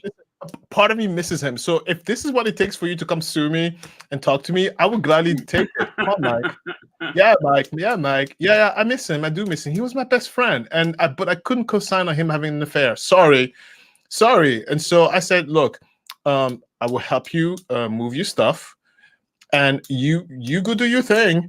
When you're done, then we can go back. Like it was just weird because I was friends with the wife, and yeah, we've talked about this before. I think what is so upsetting for you is like the lack of closure. Like you didn't really get a good understanding as to why they got. Yep. I mean, this is a similar situation that happened to me recently. I had somebody I was friends with just like pretty much just cut me off like out of the blue, and it was like. I didn't really, you know, like you said, there was no closure. It was like, well, what the fuck? Like, why? You know, like, what did I say? That's where it becomes like so infuriating. You know, it's like you're constantly thinking, like, what the fuck happened? Like, it doesn't even make sense. But you know, you just gotta let those fucking people go. Like, there's probably something more going on. Like I said last time we talked about this. There's probably something with him that he doesn't want to tell you, or something happened in his Yeah, life that he or doesn't want. Who knows? there's definitely something that I did, or something in the aura that he's there that he was like, I'm over it. Like, maybe because everything, nothing lasts forever. So everything he probably says like, well, it's time for a new chapter that doesn't involve Alistair, which is fine. Just tell me, which is fine. I mean, sometimes silence speaks more than words do. You know what I mean? Like, it gets to a certain point where it's like, message received. People can end up dead when these situations go wrong. So yes, private conversations should be had with respect and dignity, and leave it be when adults make their choices. Casey, you speak the truth, darling. Facts. Hashtag facts. 100%. Especially when I drop can I drop the facts emoji in the chat for you? Let me find that. Sorry, go ahead. Because emotions are running high, and then you expose people business like that. Yeah, they might not think rationally. That's why Biffy, look, that's why if I get into a public disagreement, I always diffuse as I can, and if I can't, then of course I fight you. But this is how I diffuse. I go, yeah. If I can, I'll diffuse. But if you corner me, okay, we'll fight. But I'm like, oh, yes, you're right. Yeah, I'm sorry. You're right. Oh, what was I thinking? Yes, you're right. Yeah. Oh, you're right. I agree to everything you say until I escape. Yeah, because I don't want to fight. If it gets too heated, I'm like, dude, I'll tell you, I'm like, you're right. I'm like allergic to confrontation. I grew up in a really hostile environment, and I don't handle it well at all. I go to like insta apology mode. Like it's so bad for me that like if somebody, I can't even like see the forest for the trees in front of me. It's like if somebody calls me out on something, even if I'm in the right, I have to like have somebody. I need to like verify, like bounce it off, like, hey, this situation happened to me. Because I can't see it, like I am physically not capable of even when I am justified in like feeling the way I'm feeling, I initially will just go to, okay, you're right. I didn't know, and it can be really bad because in situations where I've been in relationships, it's like, even when I wasn't doing the wrong thing, I'm apologizing, and like somebody who has bad intentions will feed on that. Like, that's what I thought. Yeah, you should apologize. And it's like, well, no, you're kind of being a toxic asshole right now. Yeah. But, okay, I'm sorry.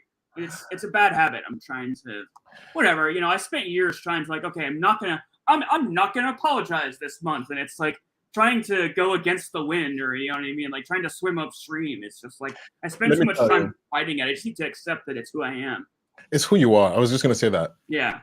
It's who you are. Don't lose it. Just keep it with the right person, because it's a good trait. It's not a bad trait.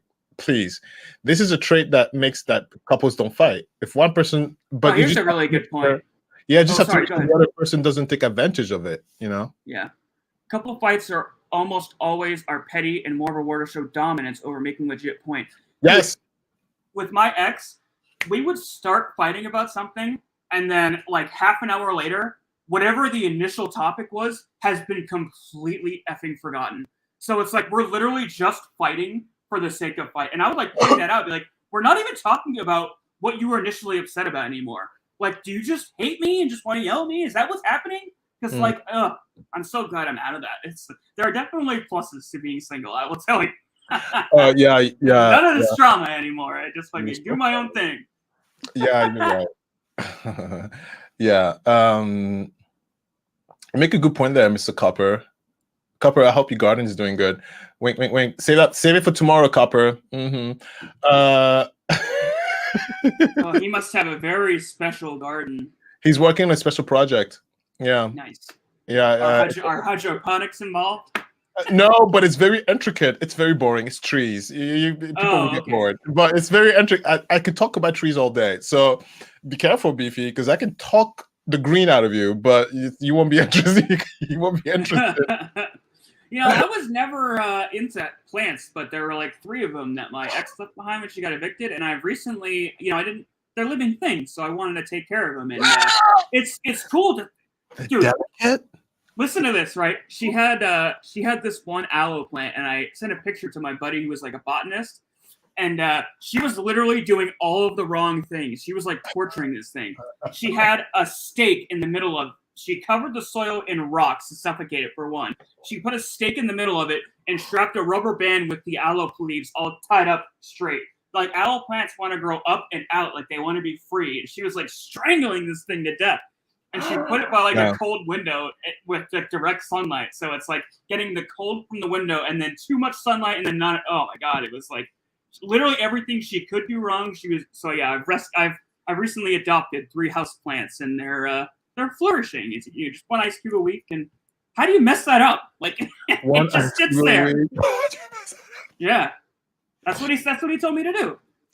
You know, I think. Well, no, I think plants are the most resilient creatures on this planet because they cannot run, they cannot hide, they're stuck. And so plants will always give you 200%. When a plant or a tree is struggling, just know their struggle is 10 times more because they have no choice but to give you 100%. Being strong like a tree is a compliment. This is why I love plants. And you know. So really quick, we've already kind of segued into it, but I just want to have the banners accurate. So no, let's just chat for the rest of the show. All right, let's go. Let's chat.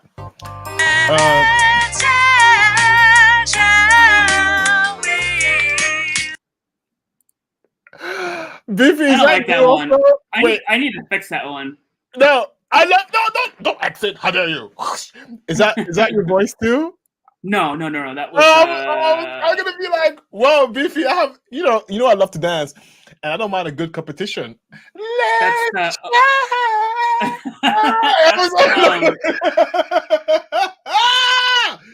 That's Jesse from TikTok. Let's read some of these comments really quick when we chat. Yeah.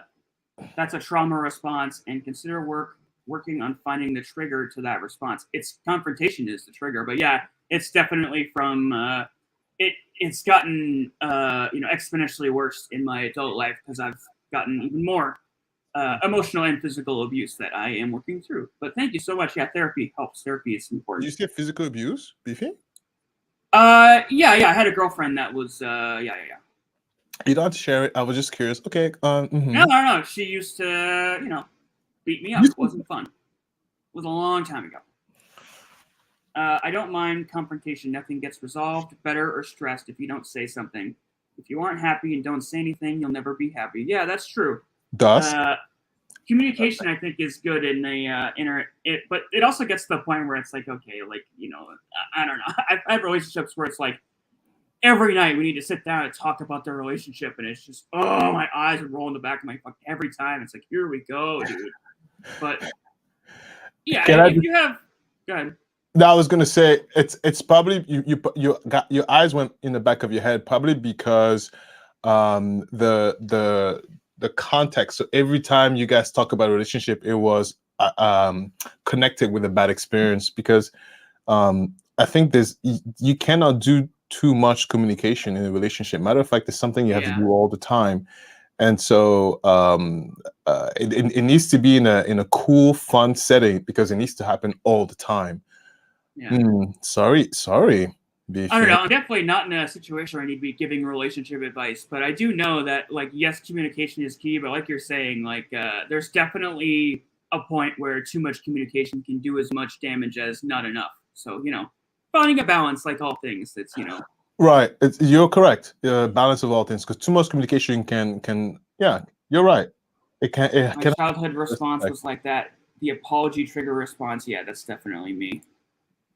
Yeah. Just be willing to take what the other person has to say with respect, and I know they could have issues with you too. Be willing to own your own shit in return. Yes, so true. You have to take accountability for your mess. Accountability, exactly. Yeah. And also, I think mindset-wise, you have to look at it as you guys are a unit. So it's if they are not okay, then you're not okay. And so if you go in there thinking if my partner is not well, then that means I'm not well. And so it forces you to be more proactive into their well-being. So it makes you come in without the heat. It makes you come in with compassion. Right. It took me a long time to learn and like a lot of emotional growth to realize that it really doesn't matter who's right.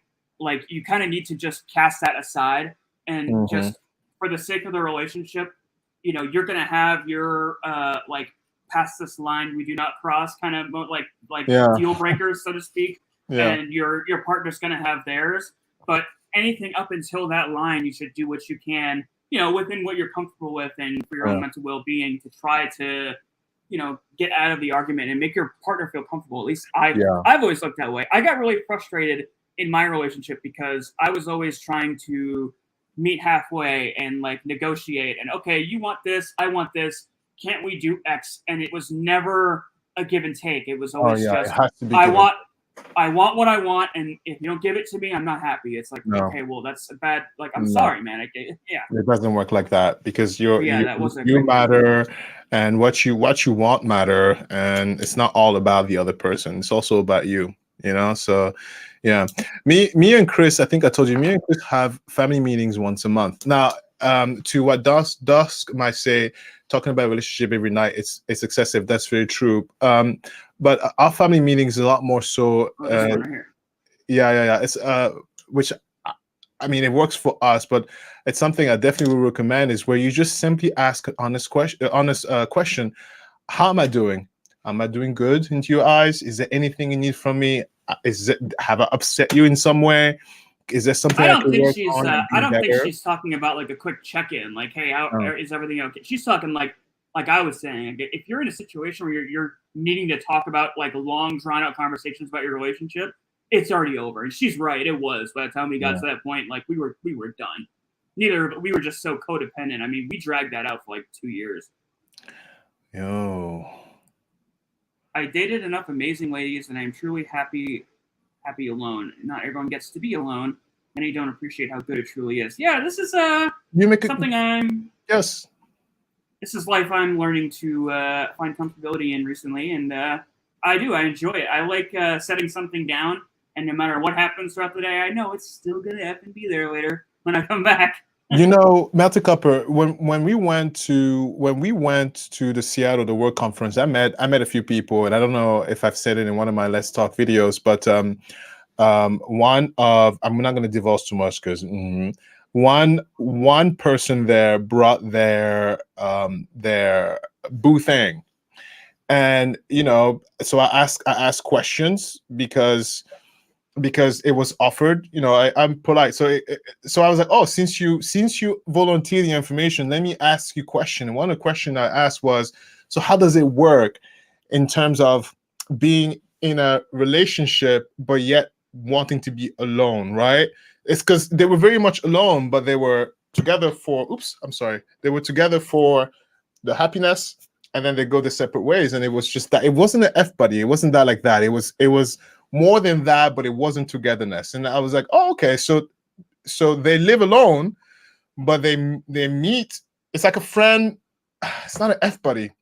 They meet once a month, I guess, and they do the thing, and then they go to their own separate ways. It was weird, but my dad had a marriage like that, where she would come visit him on weekends and stuff. And yeah, they had their separate apartments, and they would come visit each. I mean, honestly, if it's working for you, who the hell is anybody else? No, I know, but I was trying to say, because Mother Copper said being alone is great, which is true. Some people, that's what they want. They want to be alone, and it works for them. Yeah. Right. What a weird example. I met some really crazy people at that conference. Let me tell you, Beefy, you think you and I, no, we're not. We're very boring. Let me tell you this. We are boring. So I'm like, oh, really? Because we are very boring. Sometimes I go, wow, you work? I'm like, this is your job? Unbelievable. Yeah, must be nice. No, I wouldn't. I went to Seattle. I loved it. These little islands. Seattle was great. We couldn't do the boats because we had the baby, so I had to be mindful of where we were going. I didn't want to do the boat because my kid. What if the boat capsizes? Then what am I gonna do? Yeah, it's called a ferry. Right. They have those for Martha's Vineyard and Nantucket in Massachusetts. Yeah, the ferry. There's certain things I'm like, she can wait. She's not gonna miss anything. We can wait. We'll wait until she can swim. Then we can do boat stuff. Yeah. And yeah, Dusk, man. Yeah, serious issues every night. Yeah. Dusk. That would be. I think I could use. Oh, I can't. That would be so exhausting if you had to talk about serious issues every night. Matter of fact, my ex-boyfriend before Chris. That's what it was. I was like, oh, I can't take this anymore. You know what? I'm too young for this. Bye. Yeah. Every night it was a problem. It was like. That's what you know. Yeah, when you start dreading seeing the other person. It's when you start dreading, it's like, oh my God, they're home. What's gonna happen? Hi, welcome home. Oh, okay, that's definitely a red flag. Yeah, it was a red flag. When you find yourself saying like, oh my God, they are always home. That's like it's time. Okay, I need to do it. Yeah, it's time. It's time. It's time to have either real conversation or get out or move out. Yeah. Dates for fun to remember. Dates for fun to remember why we are together. The weekly check-in to talk over quick stuff because we are an individuals first. Okay. I don't control the comments. It's beefy. No, I'm playing. You started reading it, so I put it up. No, because I wanted to go to the next one, but I thought that once my condition takes over, honey, you need like a rope. Come back. You are into these comments, that's for sure. Because I go really fast. I go really fast, even when I knew he was upset about something, and I asked if it was good. If it was good, he'd say yes. That after 17 years, he walked out on me a month after losing my life. Oh, that's honey, let me read this I'm again. so sorry, Dusk. That's awful. I'm sorry, Dusk. So even when I knew he was upset about something, and I'd ask if we were good, if he was good, he'd say yes. Then after 17 years, he walked out on me a month after losing my last living parents. And then she continues, my ex hated confusion, so he didn't want to tell me the issues and instead did that. So bring me. Oh, so Dusk is saying, no, honey, bring me the confrontation so I can intercede. Yeah, get out of the way or intervene. I'll tell you, man, I was like that for a long time. When I worked construction, I was like the ice king. It was a big problem with my marriage because it was like we'd get in fights and we wouldn't talk for like sometimes weeks. It was really bad. Like I'm at a point now where I'm comfortable in my emotions and I can, I don't give a shit. I'll cry, whatever. But there was a time in my life where, surrounded by the masculinity and the construction shit where it's like, you don't go to the job site and talk about a fight you had with your wife the night before. You know what I mean? So I lived that life for a long, and it was like, I drank a lot. It's probably what ended up leading me down the route of drugs because I was just like burying my feelings. And it's a big part of my sobriety is just, owning all the things that I'm feeling and thinking, and I just need to deal with them. It's, again, therapy. Yeah. Oh, thank God. Helps all of us. Therapy. I think everybody should be in therapy. Some people really need to be in therapy. I agree. Unfortunately, it's not affordable here in this country, but therapy is a must.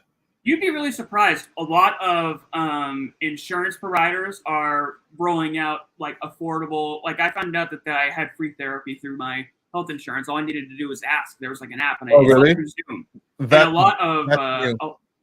lot of insurance providers are really paying attention to mental health and addiction and all that stuff, everything in the mental wellness sector, because they realize in the long run, just like me, I was eating and drugging myself to death, and it was like racking up all these health bills because I wasn't dealing with the main problem of what my emotions were making me do to basically kill myself.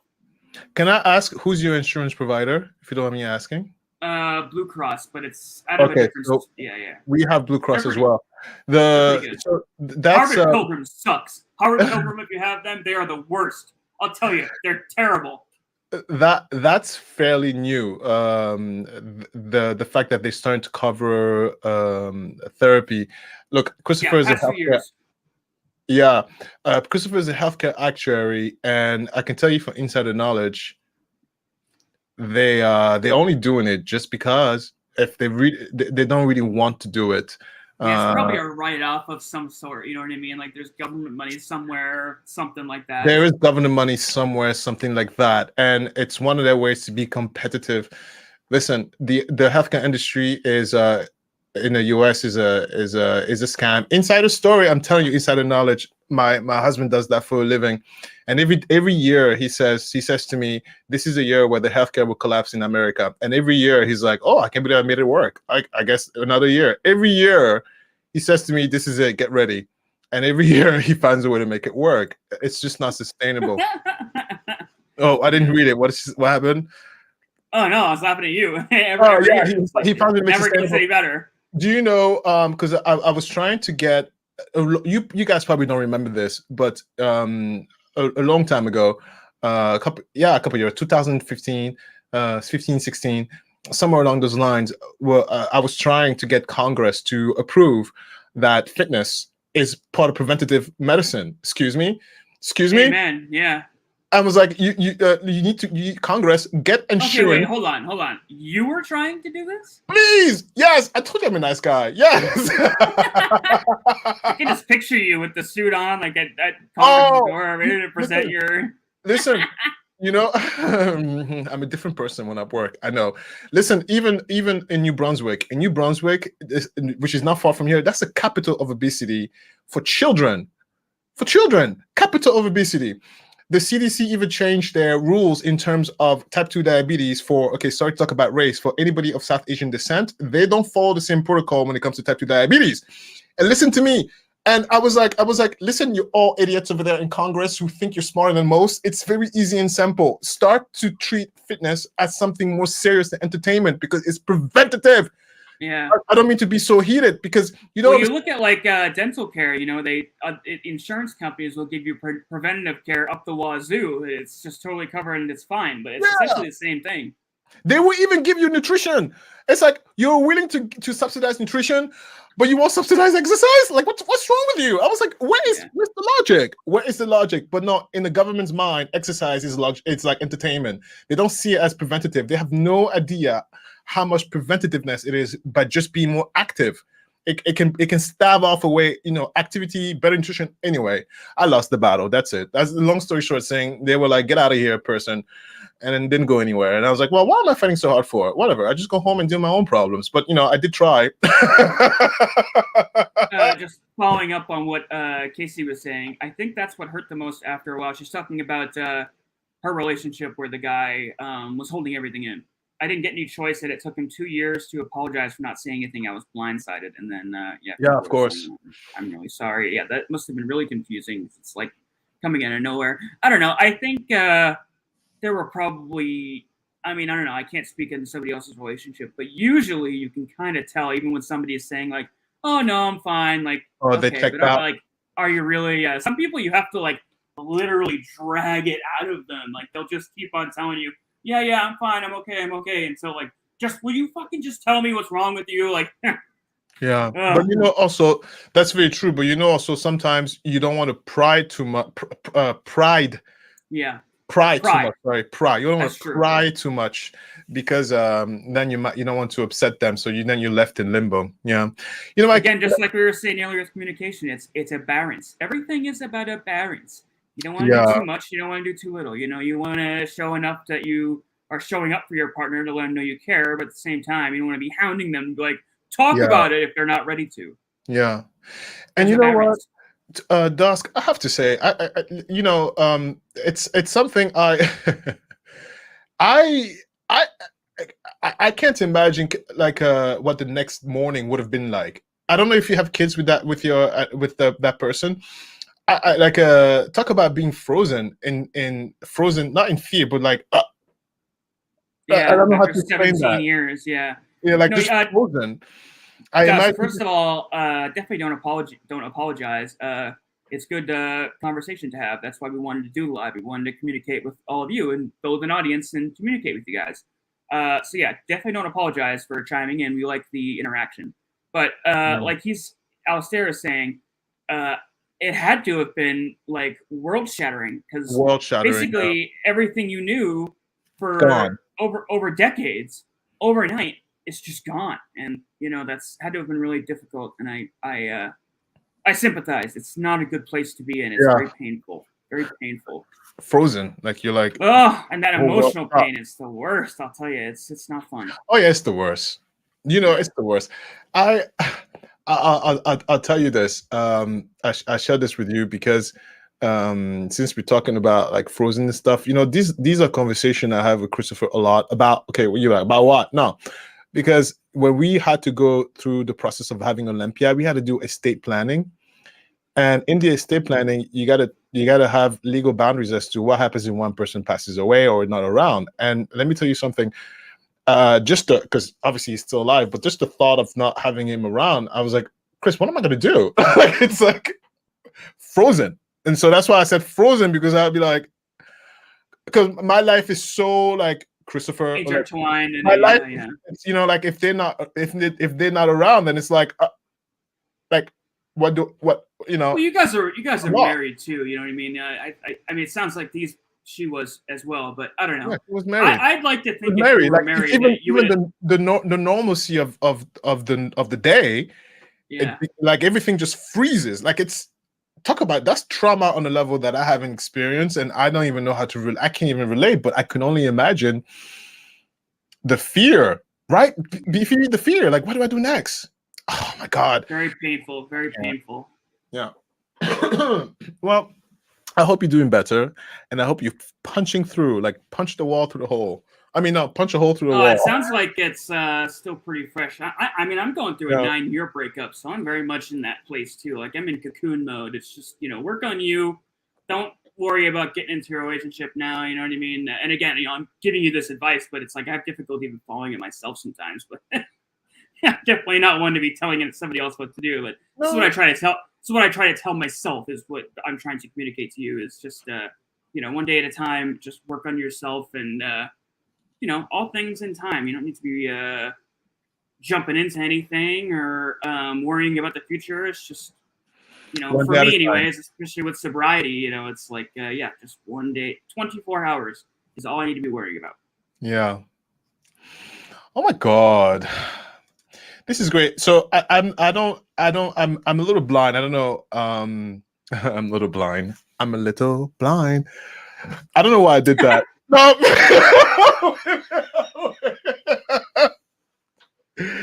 Biffy, sometimes, I have a condition when I get really excited, my brain just goes all over the place. I don't know why I did that. That was really weird. I'm sorry. I apologize. I apologize, everybody. Oh man, listen to this. I woke up on the floor the next morning. I'm an only child, so I'm going to deal with all the last end of life. My mother's passing. So yeah, she was all alone. That's awful. If you ever need to talk, I have a Discord server. Feel free to reach out because that's very difficult. You definitely don't want to feel like you're all alone in the world. That's a terrible place to be. So, there are people out there and we care about you. We appreciate you here. And we're, sad stuff. Too bad. Yeah. Ooh, sorry to hear that, Dusk. Do you have a final thought for our viewers and Don here to take with them as parting words for this week? Yes, it is something that it's something that's fairly new. Hang on one second. Yeah, sure. 1 sec. Okay. Okay. The final thought. Go ahead. I am in love with your transitions. Can I just say that? It's absolutely stunningly amazing. The final thought. It's great. The final thought. That one's my favorite. No, listen. This is fairly new in terms of me reiterating this because I had a good conversation with my niece over this past week. It's important that as we leave you here today, it's important that you try your best to move through your life as considerate as possible. And I know it's difficult because people suck. And I know it's difficult because you're too busy, you have a headache, you're hungry, you're tired. But try your best to be as considerate and polite and nice as possible, because the person who may not be so nice to you, who may not talk to you the best way, who may look at you weird, they might be having a bad day, and you might change their life by smiling and being nice. That's it. However, do not hesitate to put them in their place if they cross the line. So be nice, but don't be a pushover. I think I'm gonna repeat this. It comes back to balance. It's funny how every final thought like harkens back to a common theme throughout the whole episode. Yeah. It's a balance. You want to be as kind to everybody as you can. Like Elvis said, I almost got this tattooed on myself. Don't be cruel. It's a very simple thing, but it's really fucking powerful. Just don't be cruel. Like, why are you being fucking mean? Just stop it, people. I don't understand it. Don't be cruel. But at the same time, do not let others be cruel to you. When they do, don't stand for that shit. Yeah. It's not okay. You don't have to be cruel back, but just let them go. Just let them go about their day. Goodbye. That's right. I do not need to see you anymore. I do not need to deal with you. I do not need this in my life. That's Yeah. what I'm doing. I'm just cutting people off. Oh, you're right. And it's not a Goodbye. sign of weakness. Goodbye. Stamped out. Don't need you. Next. And it's not a sign of weakness.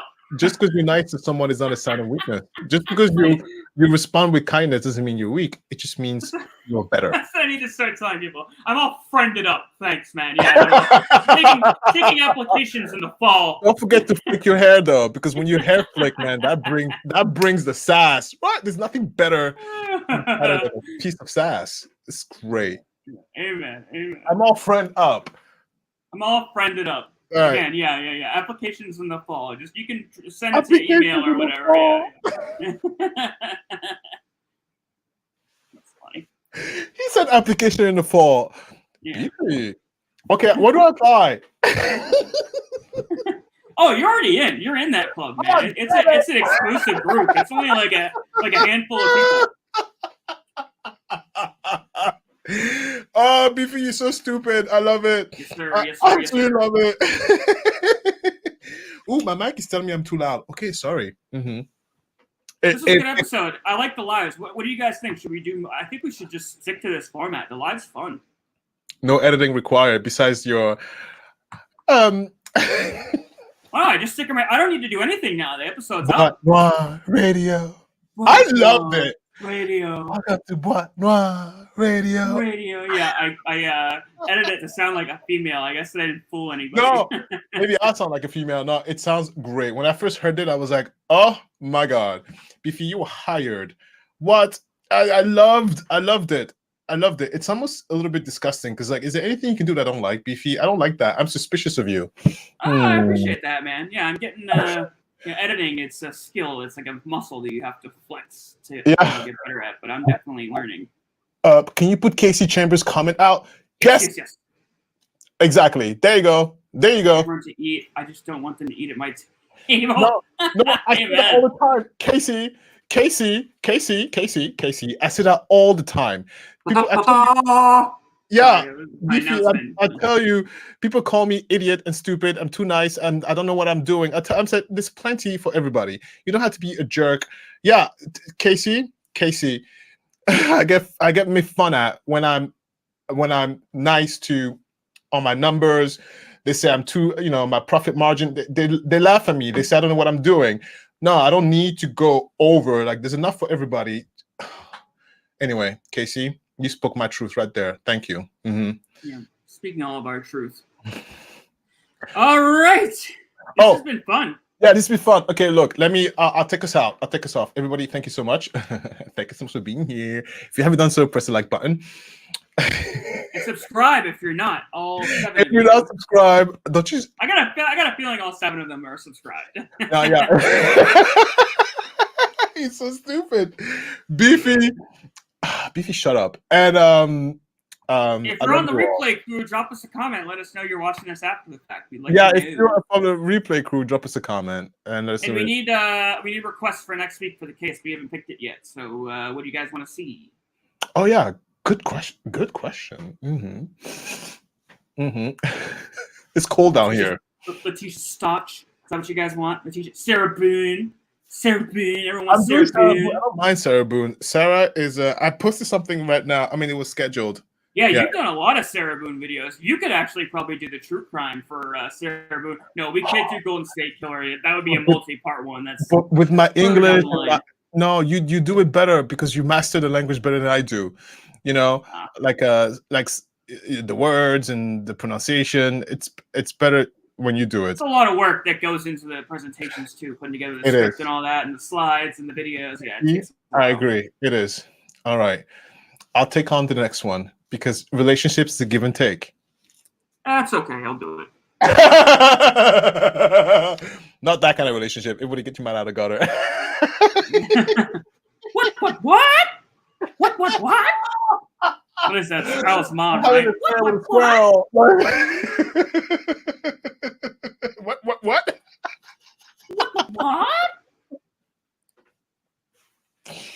I can't breathe. All right. Do you want to do your waving? Goodbye, kid. Oh, right.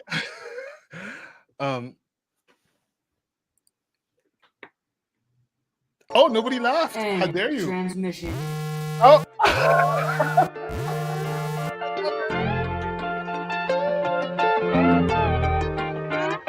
Oh, I love it.